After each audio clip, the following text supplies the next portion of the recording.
I would like to welcome everybody to this demonstration. Now, when it comes to pastors, preachers, ministers, when it comes to men that's of the cloth, for me, it's not what they say. It's not the message that they preach.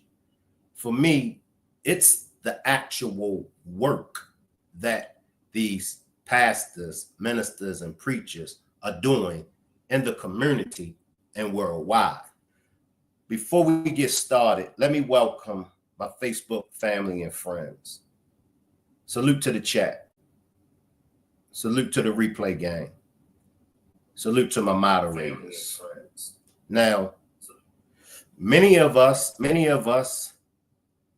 know Jamal Bryant.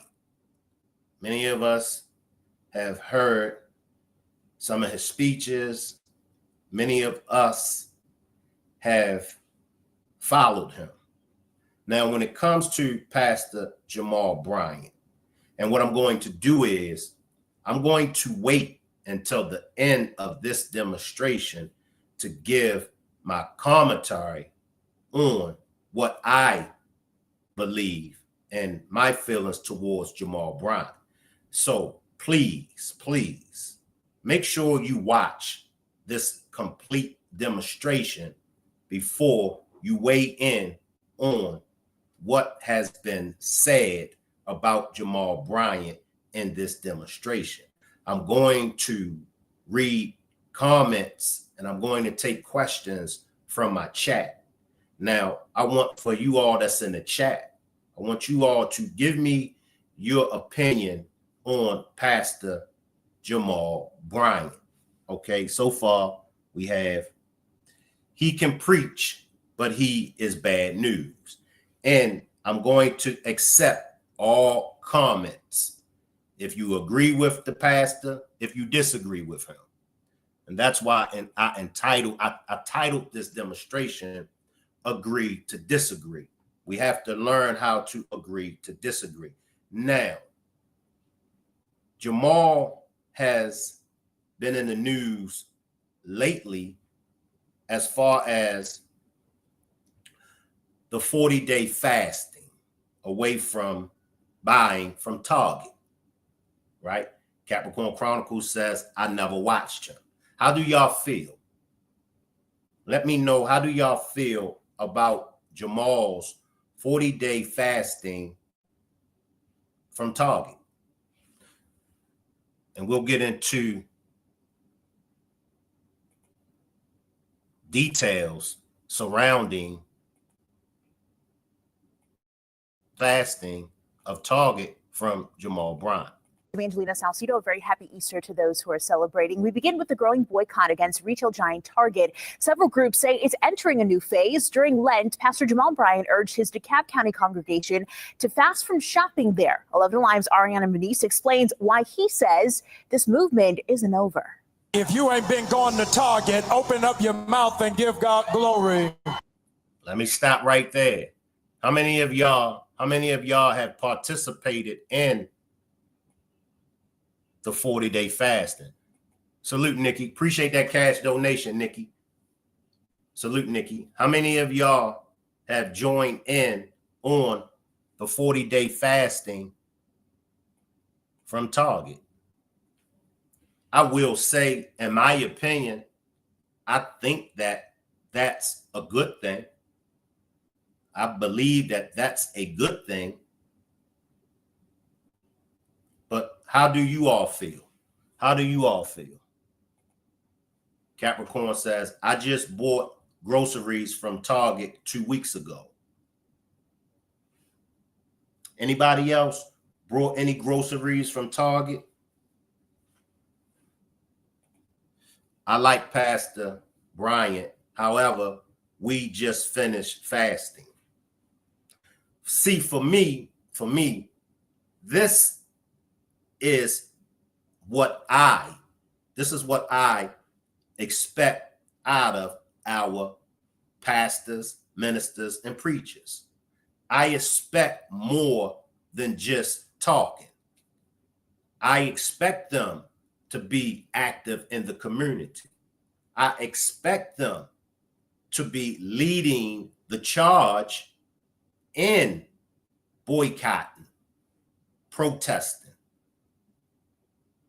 After all, isn't that what people expect us to do to get our point across? Don't they say we shouldn't riot? Don't they say boycott or protest? So for me, I like this. For me, I think you should give up something, personal sacrifice. I don't shop at Target, Chi-Town. Shout out to all my folks from Chi-Town. I haven't been in Target in a couple of years, not because of fasting though. All right.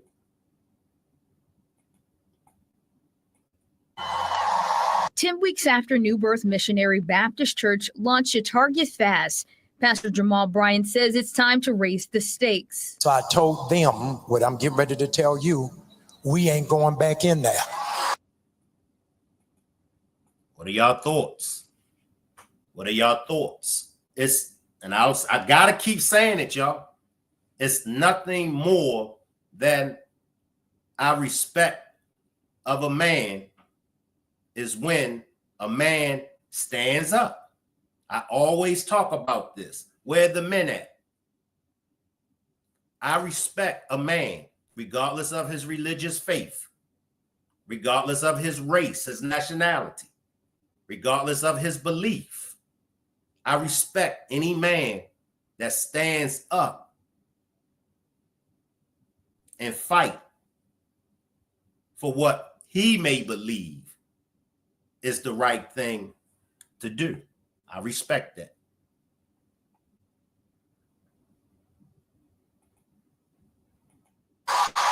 On Easter Sunday, Bryant announced the fast would continue as a boycott after Target slashed diversity programs and, according to Bryant, refused to fulfill most of his demands. Just look at the person beside you and tell them we ain't going in there. We ain't going. Bryant says he met with Target executives and only one demand was met. Target has agreed that by July the 31st, they will complete the pledge of $2 billion for Black business. The full list of demands also included restoring DEI efforts, depositing $250 million into Black banks, and new partnerships with HBCU. Now, let me just stop it right there. Now, the deposit of $250 million into Black banks. All right. Nikki says, I support the fast boycotts. What will become of the $250 million that's going into these Black banks? And we'll get into that. I'm going to include the money in my commentary later on, but let's keep that in mind. This money that he's asking for, will it help build up the inner cities? Even though Blacks aren't the only ones that live in the inner cities all across the United States of America, Blacks make up 78% of residents in the inner cities.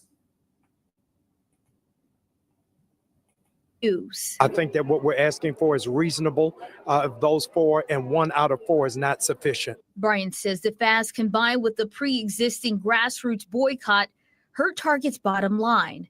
The company's stock price down nearly $44 per share from the end of January, when the retailer first announced it was ending DEI efforts. Yeah! The boycott also gave rise to the Bullseye Black Market, a 3-day pop-up event directing dollars to Black-owned brands.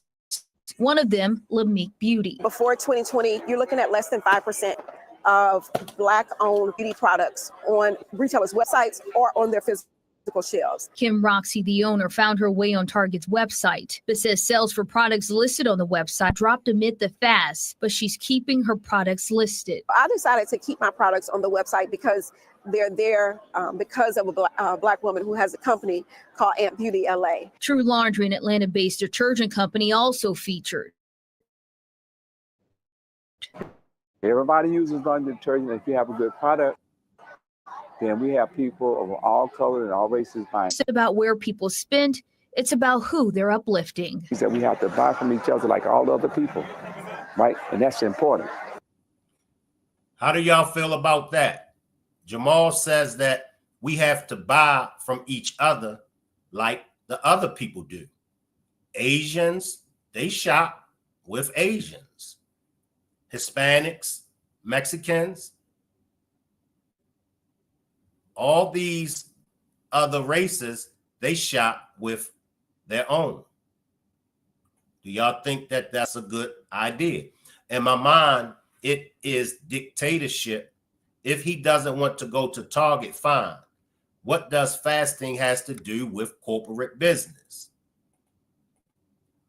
I can see his perspective, but I feel like it's something you should be willing to do, not something you just doing it, not you just doing it because the pastor said to. If not to help build up the cities and communities and education, I see no purpose if it's not for a greater good. This is Jamal's personal sacrifice. It is not everyone. It should be your own. Now, okay, let's say we do get the money. Let's say the HCUs get the money, the black banks get the money. Will it make things better for the inner city? Will it make things better for black people? If we get all of this money, we boycott Target, okay, and now we get this money, will it help our community? Will money help our community? What do y'all think about that? I could see his perspective, but it should be something you want to, not just doing it because of the pastor says so. Target sucked up our tax resources, just packed up and left. I haven't been in Target since then, 5 years ago. They are only in white areas. Walmart did the same thing. I don't shop at Walmart.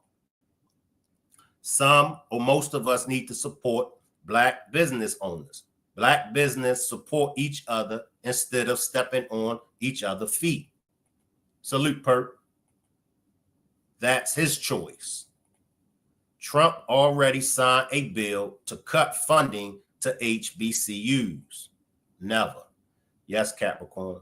We need more than money in the community. Drop a 3 if y'all agree with Perk. We need more money. We need more than money in the community. Drop a 3 if y'all agree with Perk. Don't do it just because the pastor said so. All right. All right. Now I'm going to go to a full interview with Jamal. All right. Give me a second, everybody. Give me a second.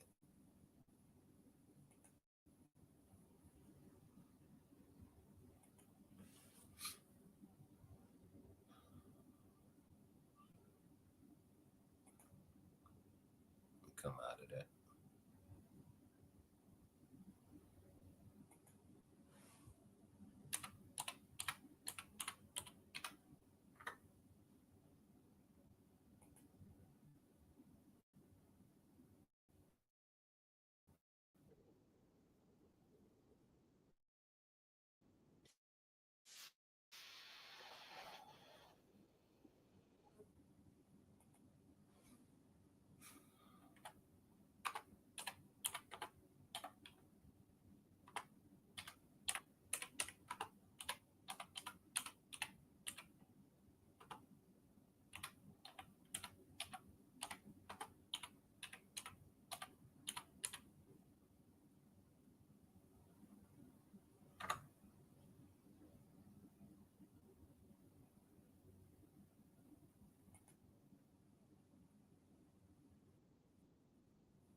And let me ask y'all this question.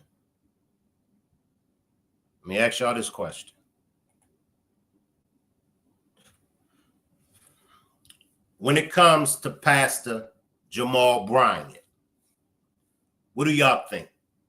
Is Pastor Jamal Bryant a funky ass pastor, or would y'all consider him to be a legit pastor? Y'all know how I feel. And these are the days and times when, if you are a pastor and you're not doing your part in the community, I'm going to call you out as a funky ass pastor. Now, if you're in the community, if you're doing for the community, if you're helping to make a change, I won't call you a funky ass pastor. For too long, these funky ass pastors have been getting rich off of our grandmother. These funky ass pastors have been getting rich off of our mothers and our aunties, and haven't been doing anything financially for the community. I ain't talking about free turkey giveaways. I ain't talking about feeding the homeless. I'm not talking about that small time stuff. I'm talking about big time stuff. I'm talking about with all the money that these pastors are collecting from their congregations, it should be at least one business in that church that the members of that congregation is working for.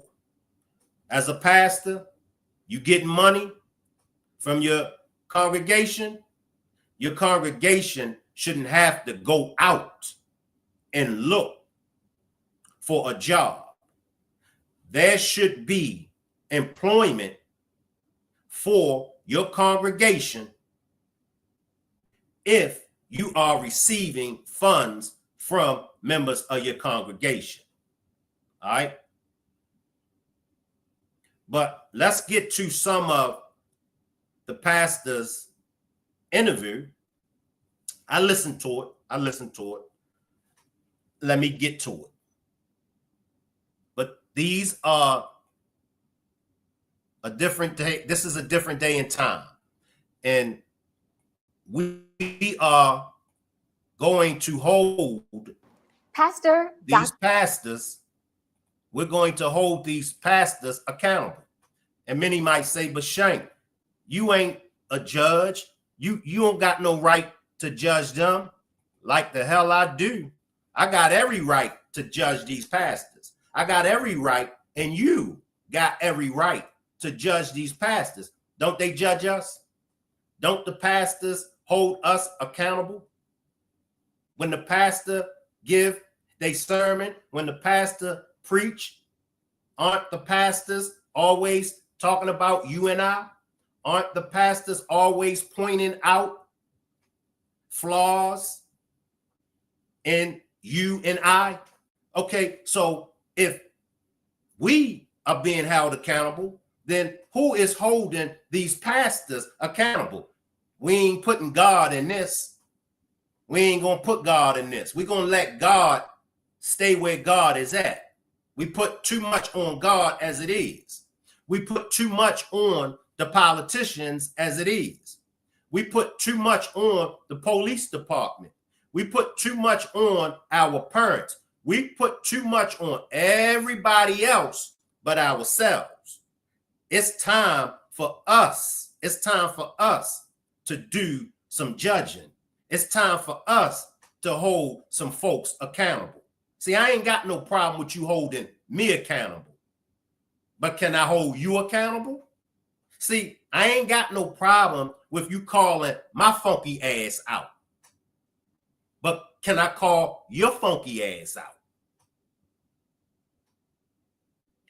This is where we're at today. we're cleaning house. We got the power to do that. We got the right to do that.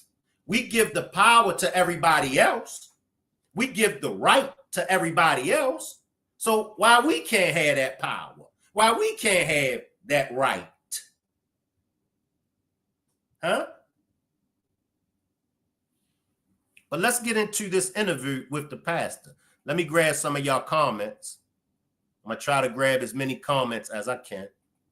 Nikki says, I don't look at Pastor Bryant favorably. However, I don't reject all of his messages. When I think it may serve some good, he has a huge following. And I agree. Now, when it comes to Pastor Jamal Bryant's message, I'm with you, Nikki. I'm pretty much like that with a lot of people. Some things I say, okay, I agree.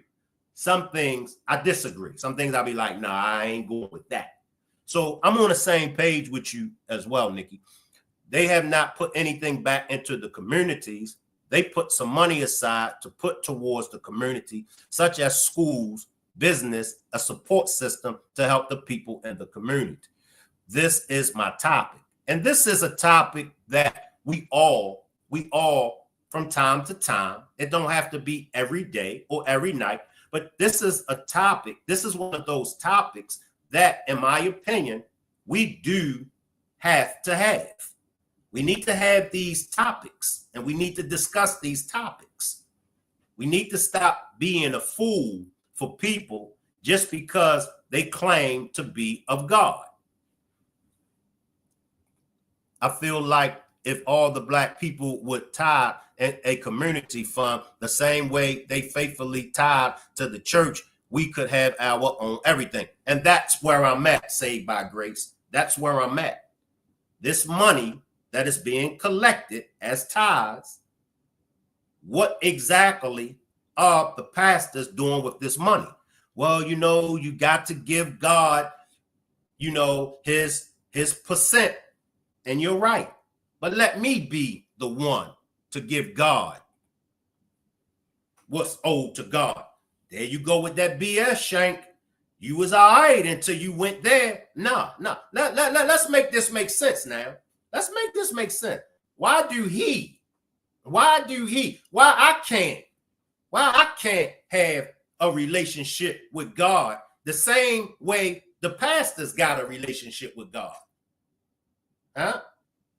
Ain't I worthy? Right? So you let me have my own relationship with the Lord. Just like I can't tell you about your relationship with the Lord. Tell a pastor of any church, tell a minister of any church, you too have to give God what's owed to God. Give me what's owed to God, and I'll give it to God for you. Tell that to any pastor, any minister, and see what they tell you. We ain't being a fool no more for nobody. All right? They too busy driving their Benz and living their best life. I'm going to have to skip over y'all comments. I see you down there, Leezy. I see everybody down there. I'm going to have to skip over, but I'll come back.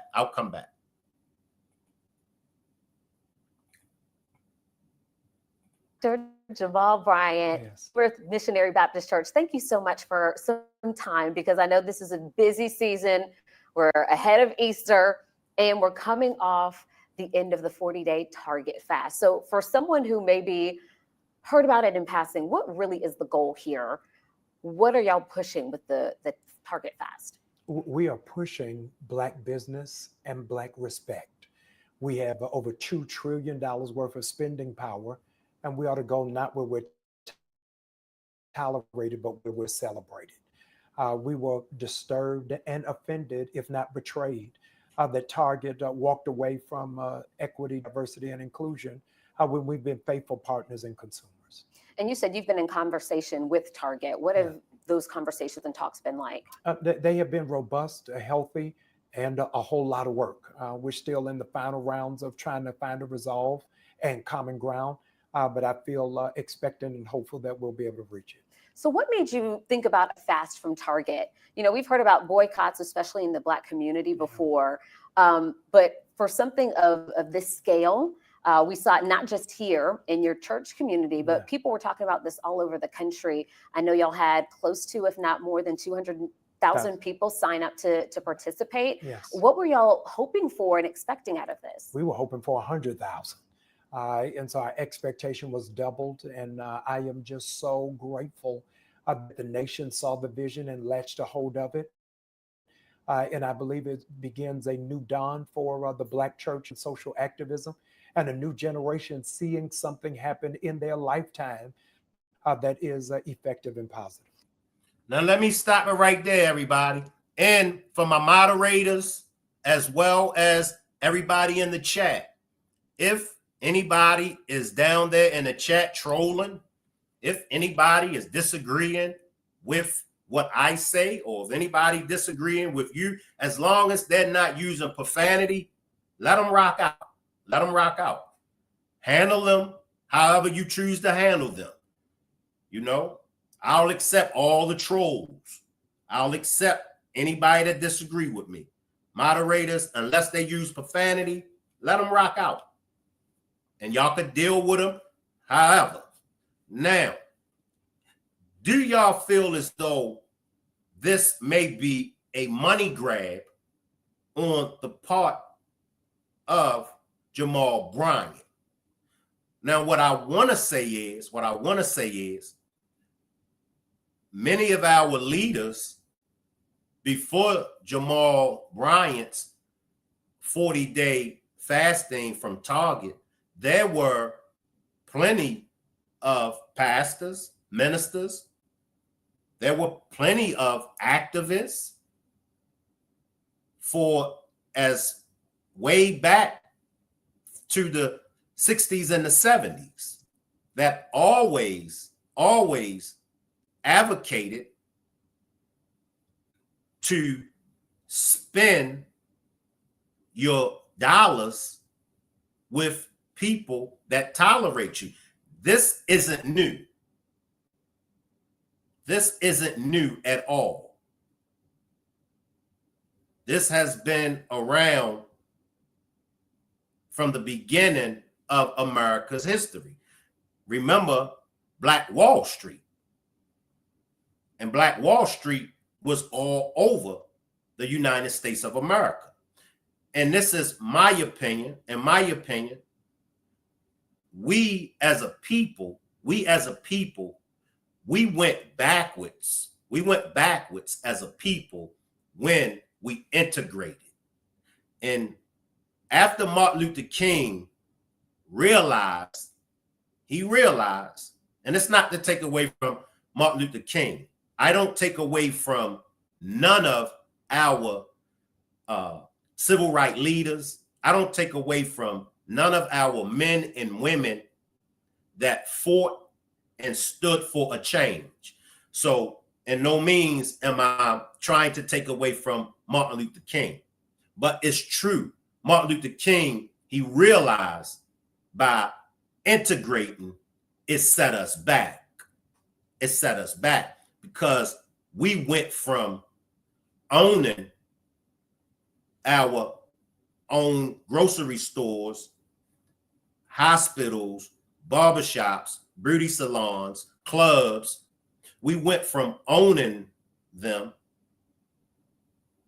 to giving them up and integrating with our enemies. Okay? We had it going on so much that angry white mobs, the history of Black Wall Street down in Tulsa, Oklahoma, angry white mobs came from their side of the tracks over to our side of the tracks and burnt down all of our business. See, they understood it. They understood it. We never needed them. Even to this day, we don't need no other race. We don't. Black people are that skillful, Black people are that talented, Black people can turn nothing into something. It's not to take away from any other group of people that can do the same. But notice how every nationality, one way or another, every nationality eats off of Black people all over the world. All over the world, Black people is the lifeline to all these different nationalities. So we never needed nobody. So I just want everybody to keep that in mind, that the 40-day fast from Target that Jamal Bryant put together, and I congratulate him on that. I'm not going to take from that, but that has always been around. It has always been known to us that we have to boycott them. We have to stop spending our money with them. If you want to hurt your enemy, if you want to hurt them, you hurt them in their pockets. You hurt them in their pockets.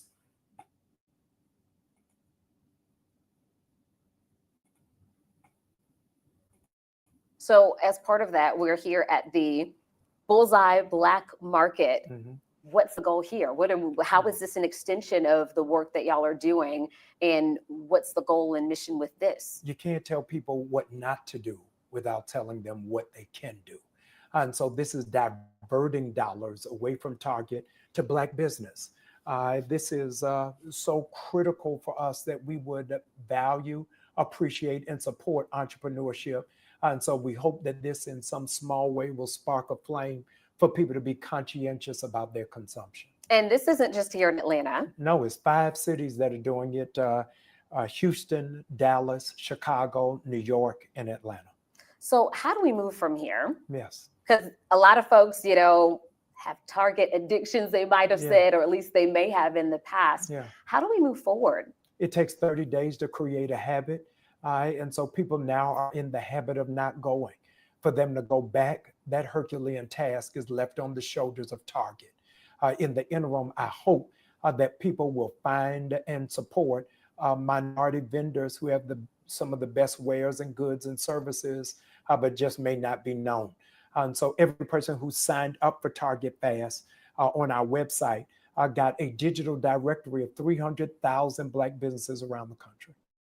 So what's next here? Yes. What can you tell me about what we can expect in this movement next? I can tell you that Target was first, but they may not be last. See, I like that. I like that. And what I would like to see, I would like to see other pastors, other preachers, other ministers. I would like to see y'all to jump on the same trend or get in the same line with what Jamal Bryant is doing. I would like to see other pastors. Okay, Jamal Bryant and others are leading this kind of boycott. It's other businesses that we could be boycotting as well. Pastors, preachers, ministers, stand up. Stand up. I'm not saying to be like Jamal Bryant. I'm not saying to move and act like Jamal Bryant. But what I'm saying is take charge like Jamal Bryant in this 40-day fasting. See, this is what it's all about. This is what it's all about. It's all about standing up and making a change and not sitting back, accepting and rolling over for injustice. So we're going to need for some more pastors to stand up as well. I'm going to come down to the chat, y'all. Give me a minute. I can tell you that 40 days was a benchmark. It wasn't a finish line. And so Sunday, we'll be clearing our throat to figure out what direction and how long the next interval will be. When we think about efforts like this, it kind of harkens us back to civil rights, Yeah. Montgomery bus boycott, and so many other efforts like that. Why this and why now? I think this is called a fast because I wanted it to be a spiritual journey that's laced with prayer and focus and submission to God, that we didn't do it out of emotion, out of anger, rage, and disappointment, but we did it under the abiding presence of what God can do. We champion that God will fight our battle. We are in one right now. About the banning of books, about the changing of curriculums, about the threats amongst HBCUs, the aim at Medicare and Medicaid. And so I wanted the church to fight this spiritually as well as economically. And folks may or may not remember, this isn't the first time that we've seen the church get involved in issues that were very important to the community as a whole. Why do you think we may have strayed away from that? And why do you think that's the way to affect change here? I think that the church in the last 25 years shifted its focus from group development to personal achievement. How many of y'all feel the same as Jamal? I feel the same. I feel what Jamal is saying. Appreciate that super sticker, Almighty Streams. And was a good question. And like she said, how do you think or what happened?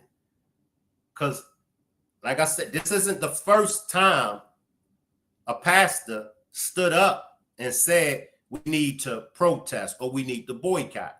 But as Jamal said, the church went from a group effort to a self-motivation effort. And this is why we need not just Jamal Bryant,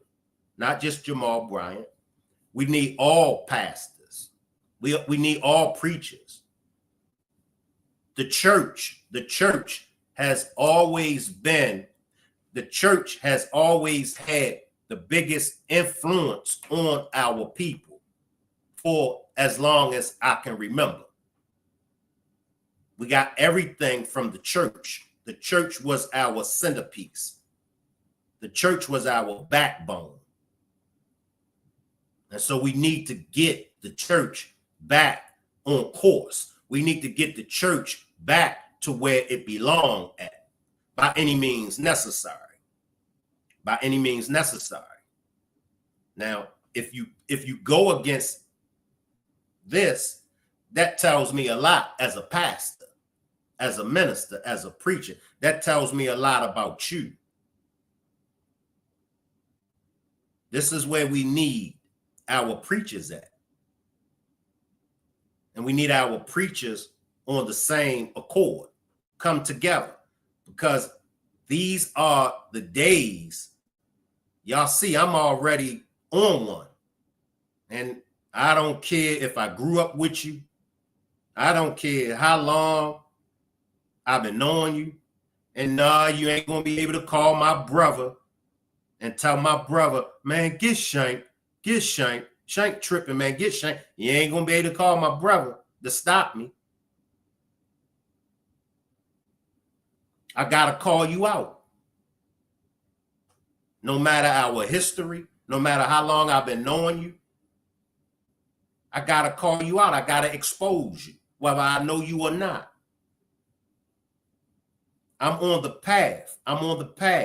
Of exposing all funky ass pastors, preachers, ministers. I'm on a path of exposing all funky ass men of the cloth. It is what it is.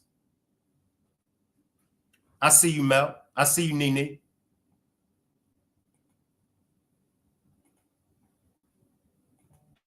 And I think that we've got to go back to what is the good of the whole, not is what is the victory for the one.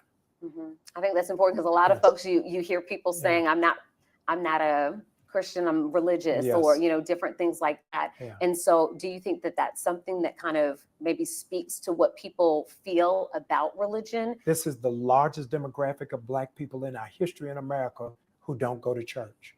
We're up to 24 to 26%. So I'm hoping that this gives an opportunity for people to look at church differently,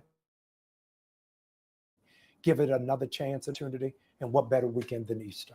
All right, so I want to shift a bit and talk to you about an incident that happened earlier this year. Mm-hmm.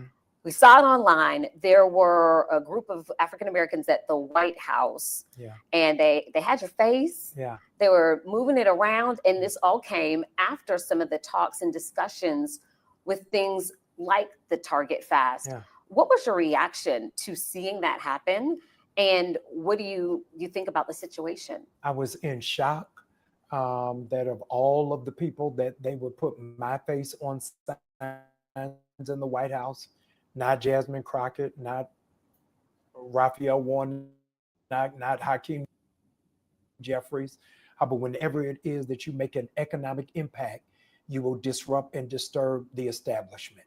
So it meant that we were really onto something and they wanted neutralized. So when we think about some of the things that we are experiencing and observing, not just here in Georgia, not just DeKalb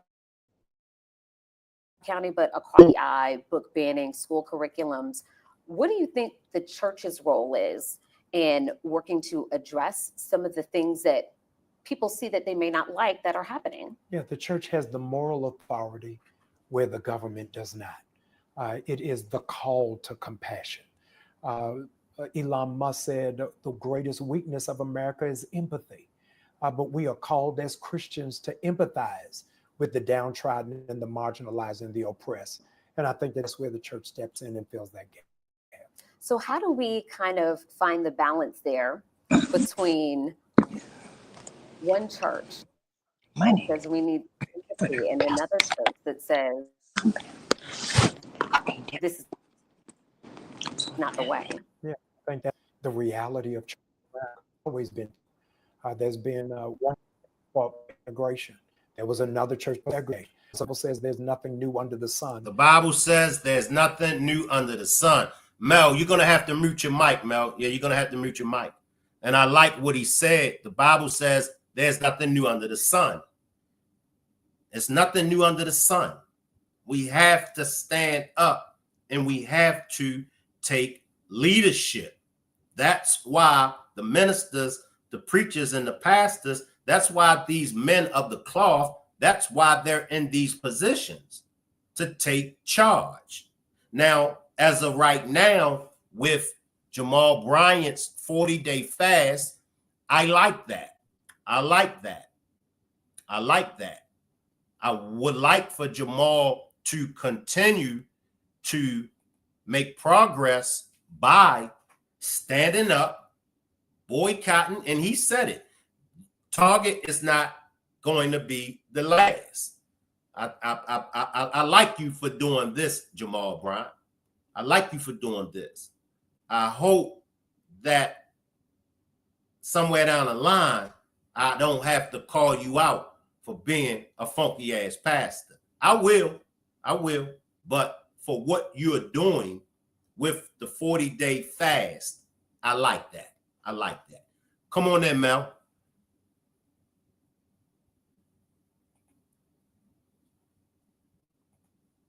Come on in, Mel. Salute. I was able to catch on my lunch, but he's a fool. Why boycott Target? Because the thing about it is, several African Americans have their product Target, right? So when you boycott Target, you boycott them. So this would be the difference. But I'm going to use Tabitha Brown.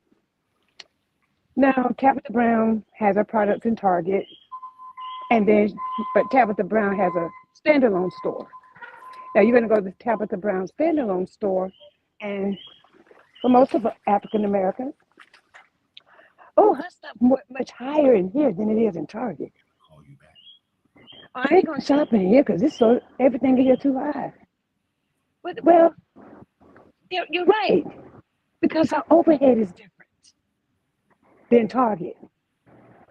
The mass retailers usually when you see a Target, they own the whole damn store, the building. They own that building, right?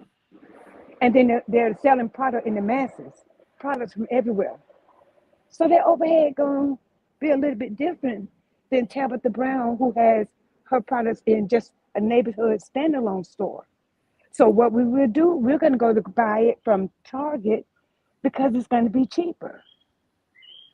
Does that make sense? Yes, yes.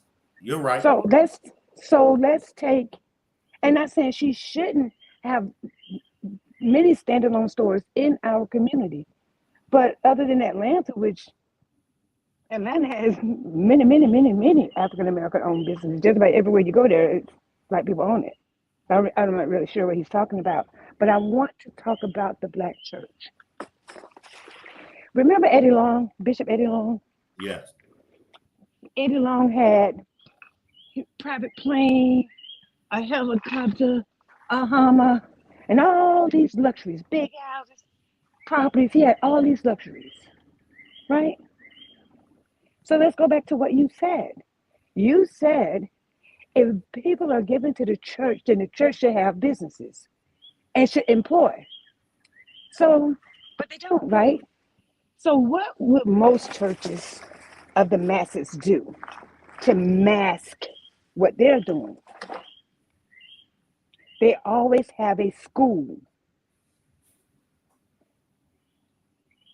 tax-free, non-profit, and probably getting a little, applying for any kind of assistance from the government as well. You feel what I'm saying? Mm-hmm. But where is the business? What about the grocery store? Right? What about the grocery store? Or just a, just a regular store that we go to, like Dollar Tree, Dollar General. Like, what about businesses and employ people that go to the church? You're absolutely right. So you got to stay on that. You can't turn a corner away from that, because we get to this fool that went to a boycott on a national chain, and then all he talked about is we want you to put this amount of money here and this amount of money there. Did he not say that? Yes. So did he say 250 million he wants, and he wants 250 million to deposit in Black banks. Appreciate those super stickers, Miss Parker. Appreciate those super stickers, Miss Parker. Appreciate that gifted membership. Appreciate that gifted membership. Come on, Mel. And I'm quite sure he gonna choose the banks. Come on now. You have to think about that. He's fool. Because what it is that as the generations change, people are not going to these mega churches. You still have some mega churches, but they're changing. All of them are changing due to corruption, shame, all of that. Because if I ain't mistaken, he's pastoring Eddie Long's old church. Is that not right? Yes. I think. If anybody in the chat knows, right. That whole situation changed. Creflo Dollar's situations change. All their money is different now because as generations change, come on. The young folks that go to church, they go to church differently, right? And they're following what God put in store. God never said we had to go to a big church with a big congregation. Only thing, Jesus' only requirements of us is to love ourselves and each other. That's it. There are no more requirements. If they're there, show them to me. Church is a gathering of two or more people. That means you, your neighbor, and your next neighbor can stand out in the front yard with love, exchange a scripture, a Bible verse. You just at church. You know I'm gonna get you, Mel. Appreciate that super sticker, Miss Parker. Appreciate this super sticker, Miss Parker. You know I'm gonna get you. Okay, I'm ready. But you just had church, right? All right. I ain't gonna get you then. Go ahead. I'm gonna get you, but I ain't gonna get you. What's up with them crickets? What's up with them crickets in your background? Go ahead. Oh, I don't know but that's what the Bible says. And not real crickets. It's real crickets. You don't hear them? I live in Florida. I'm in the country. I got woods all around. I don't know what that is. But they're coming in the background. Oh, well, let me get in my car. I'm sorry. All right. Okay, give me a second. Let me get in my car. But I'm just saying. Salute to my chat. So those pastors that are not getting the wealth from the church now, they got to find other measures. So now we're going to hold somebody hostage, right? Because the money that was in the church for the pastors to have private jets and Hummers and this, that, it's not there anymore, because it's this other generation of young adults that's going to church. They're having church based off what Jesus' requirements was. They go, they praise and worship, but when it comes to Bible study, they do that someplace else, amongst little groups of themselves.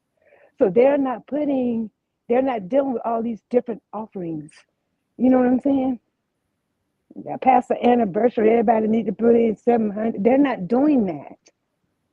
And that's the issue. That's what they're experiencing now. That money is not there anymore.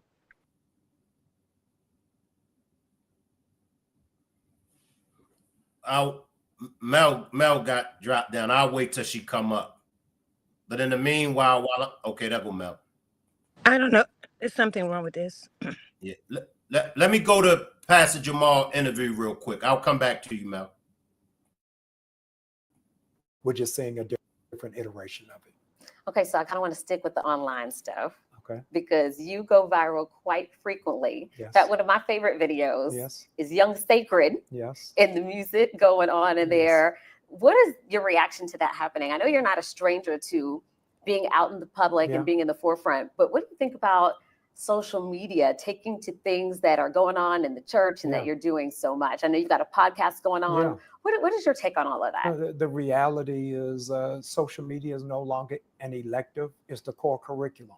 It is a part of the culture of our lives. Our church streams on social media. We pray on social media. The Bible study on social media. So you have to take the good and the bad, eat the meat and spit out the bones, and know that everything that you say or do is Googleable. And so you have to be held accountable for it. All right. So what is your message this Easter? We're coming off this Target fast. And we're approaching this holy time in the Christian faith. What do you think the world needs to hear right now?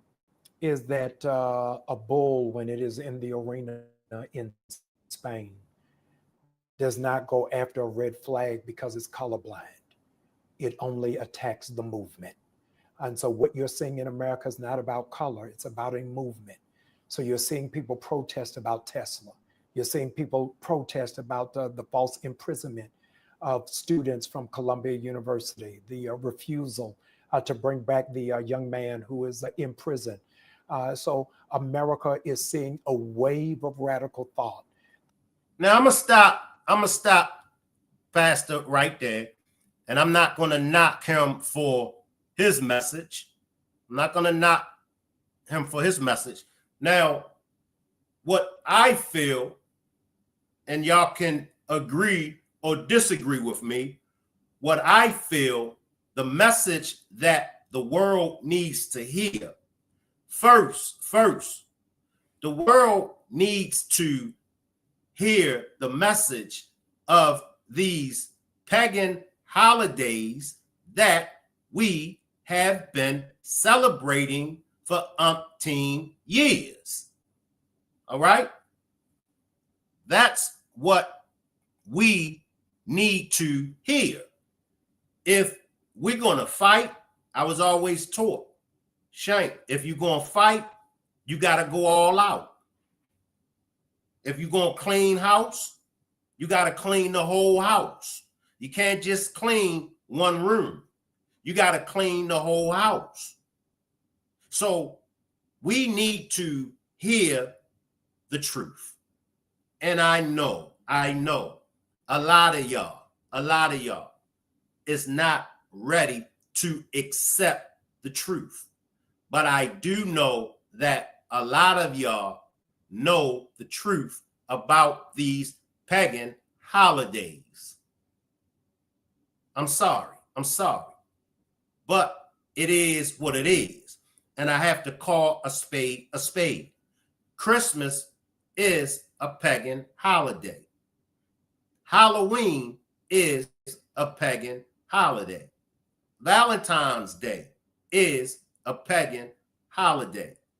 Easter is a pagan holiday. So along with the boycotting, I'm for the boycotting. I give them 3 points.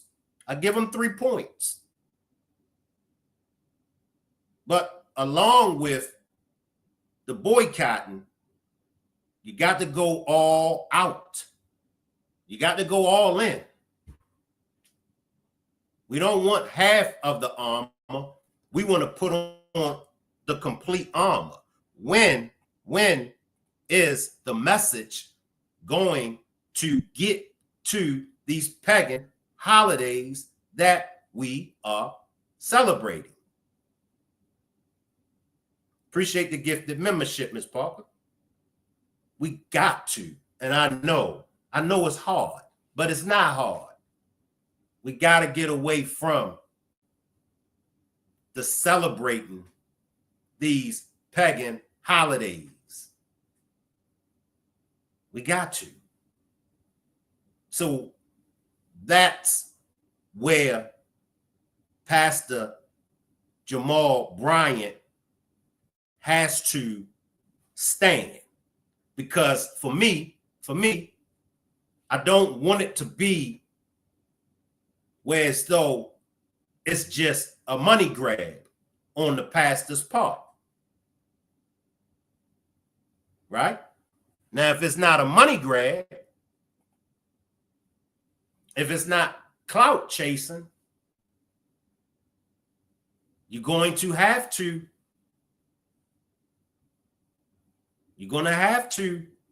get away from the celebrating of these pagan holidays. You want Black folks to stop patronizing and spending money with these businesses that don't do nothing for us, right? We give Target and Walmart and these other brands and business, we give them the majority of our money and we don't get nothing in return, right? Now, these pagan holidays, how much money do y'all spend on Christmas? Keep it real with me. Keep it real with me. This is a no judgment zone. For those that celebrate Christmas, how much money do you spend on Christmas? How much money have you spent on Christmas?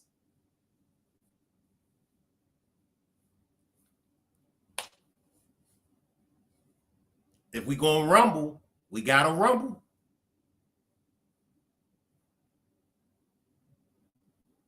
Right? If we're going to fight, we got to go hard. If we're going to call out one sin, we got to call out the other sins. If we're going to boycott and protest and step away from spending money, right? We got to go all the way. And I know Christmas. I know. Look, I understand. Now, when I was young, and my mother, when I never forget the facial expression that my mother had on her face when I told her I don't celebrate Christmas. And I didn't buy my kids nothing for Christmas. I never forget that face. I never forget her facial expression. And along with the facial expression, she said, "You dumb. I gave you Christmas. You had Christmas." And I said, "Mom." And I never forget the backlash that I got from my sisters and my cousins. This was back in 89, 90. I never forget. But later on, because I stood 10 toes down on my belief, later on, my family members, they started to come around and they started to see it for what it is. Now, we can get into how they are pagan holidays. We can get into all of that, just not in this demonstration. Not in this demonstration. Thanksgiving. Do we really know the true history behind Thanksgiving?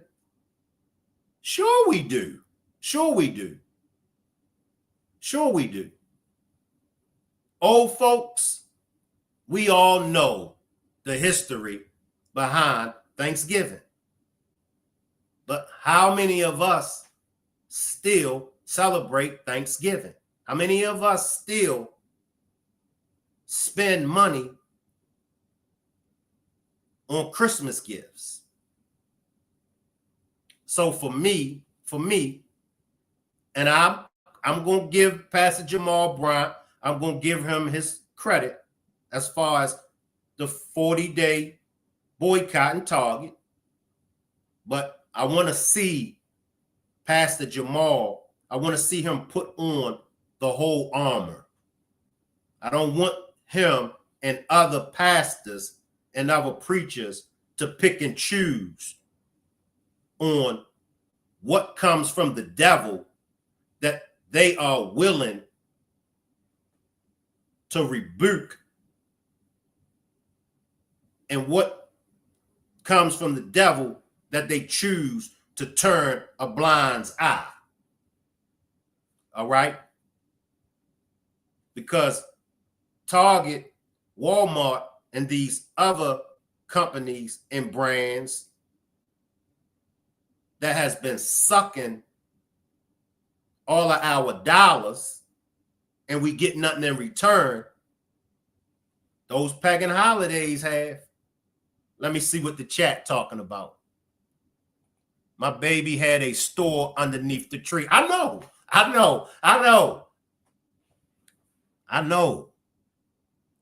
I see you, Belinda.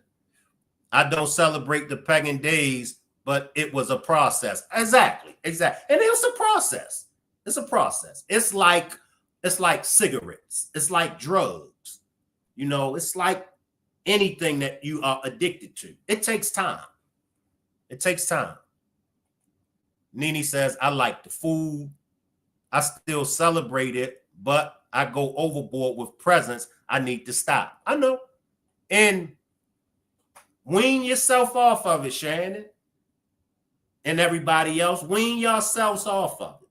But it's not, and this is my opinion, this is how we all become one under the human family umbrella. Because what affects one group of people is going to affect another group of people. Injustice to any of us is going to affect all of us. Remember, it's no longer a black thing. It's no longer a white thing. It's a human family thing. And we, as members of the human family, we have to stand up and we have to fight and we have to make things right for all of us. For all of us. I'm going to go to a little bit more from Pastor Jamal and then we're going to get out of here. Let me try to catch the comments. I used to, but now I do not celebrate any holiday with my money except my birthday. Shank, you know we going to eat on holidays. I know. If it ain't nothing else we going to do, we going to eat. Once I started going and doing my research on each pagan holiday, I started pulling away from them. First thing was the Christmas tree. And the Christmas tree is in the Bible. There you go with that BS, Shank. I'm going to unsubscribe from you, Shank. The Christmas tree is in the Bible. It talks about don't be like the heathens that go out to the forest and cut down the tree and bring it to their homes and nail it down. That's in the Bible. That's in the Bible. The Bible talks about the Christmas tree. I celebrate Thanksgiving and other holidays. That is the only time we all can come together and enjoy family and friends. People are off work and family can get together. I still gather and fellowship and break bread, games, fun, love, no breaking the bank. I see you, Juanita. Give me a minute, Juanita. I stopped celebrating Halloween and Valentine's Day a long time ago. Just haven't got around to Christmas, though. And Valentine's Day and Halloween, in my opinion, those should be the two pagan holidays that immediately we should stop celebrating. Halloween, we dress up as demons, witches. Come on, y'all.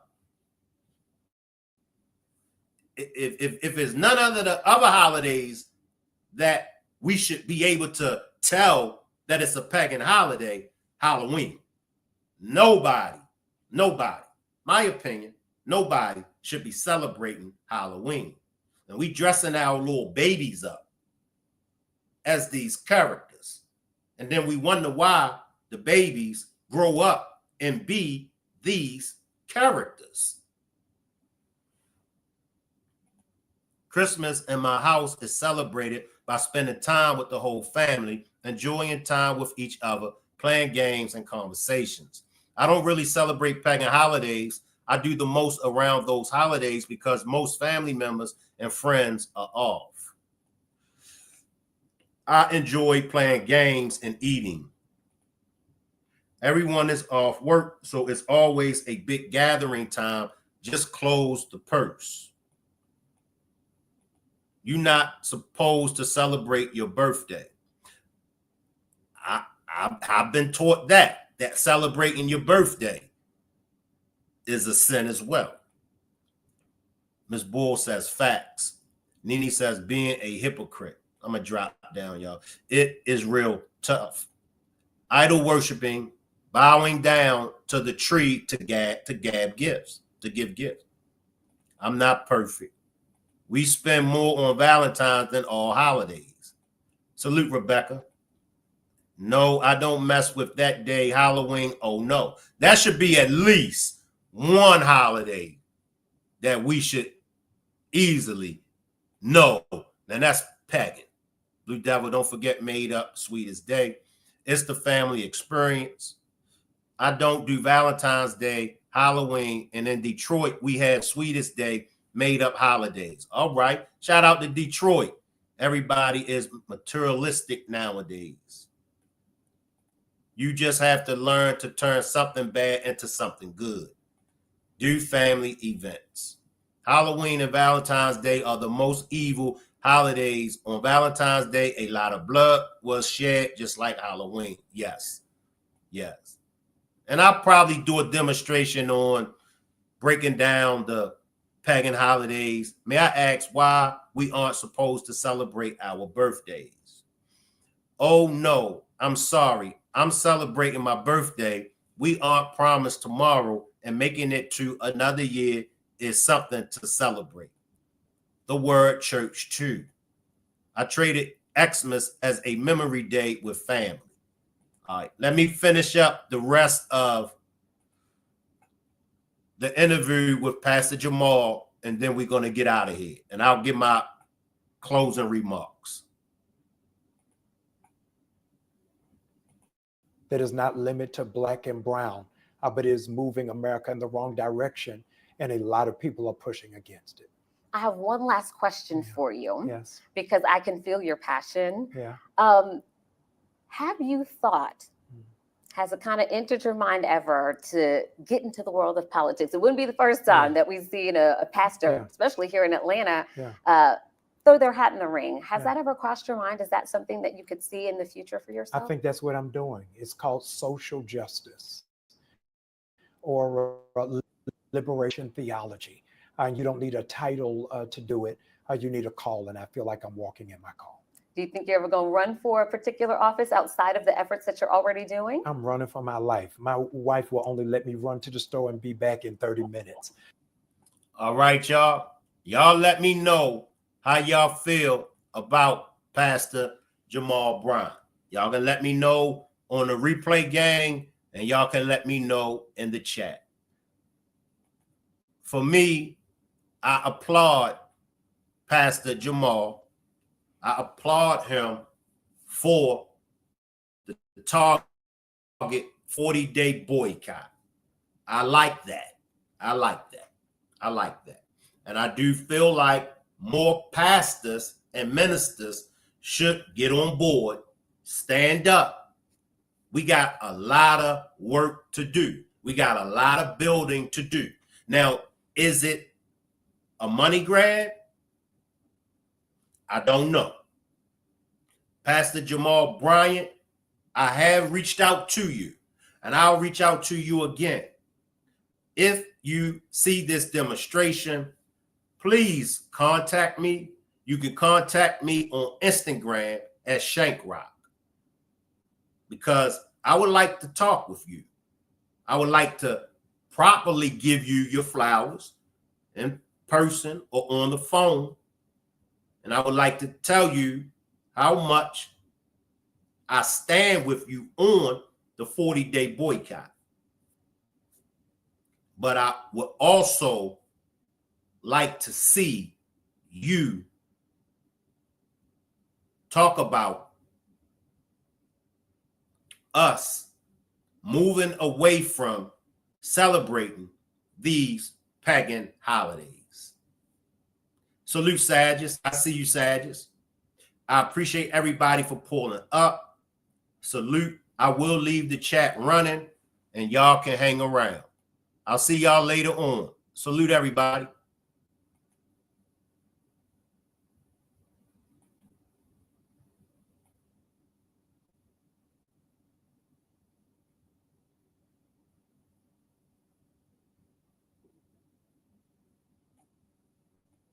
What went wrong with the Baltimore City Police Department and Freddie Gray?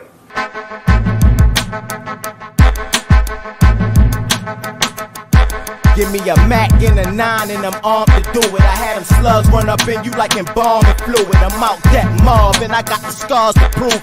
What's the point of holding heat without the heart to use it? Cops are clueless, so they can't stop the movement. I'm a YG nigga and the Glock is ruthless. FM is the main attraction. Aim the Gatlin and watch niggas fall like it's a chain reaction. Mainly stacking, now that the game is black, and I'm the first in command and Shank rocks the captain. And my flow changed from white gold to platinum. I put the yay down, cutty. Now I'm finally rapping. Better lay down, buddy, or you know what I had. The first thing that went wrong was they pursued her. They never were supposed to pursue her. They didn't have probable cause to pursue her. This is real Baltimore. No. This is what people have to wake up and wonder where they're going to go to get them in. That wasn't the first riot. The first riots happened with when the Baltimore banks made bad investments. You had a riot that was known as the Baltimore Bank Riot.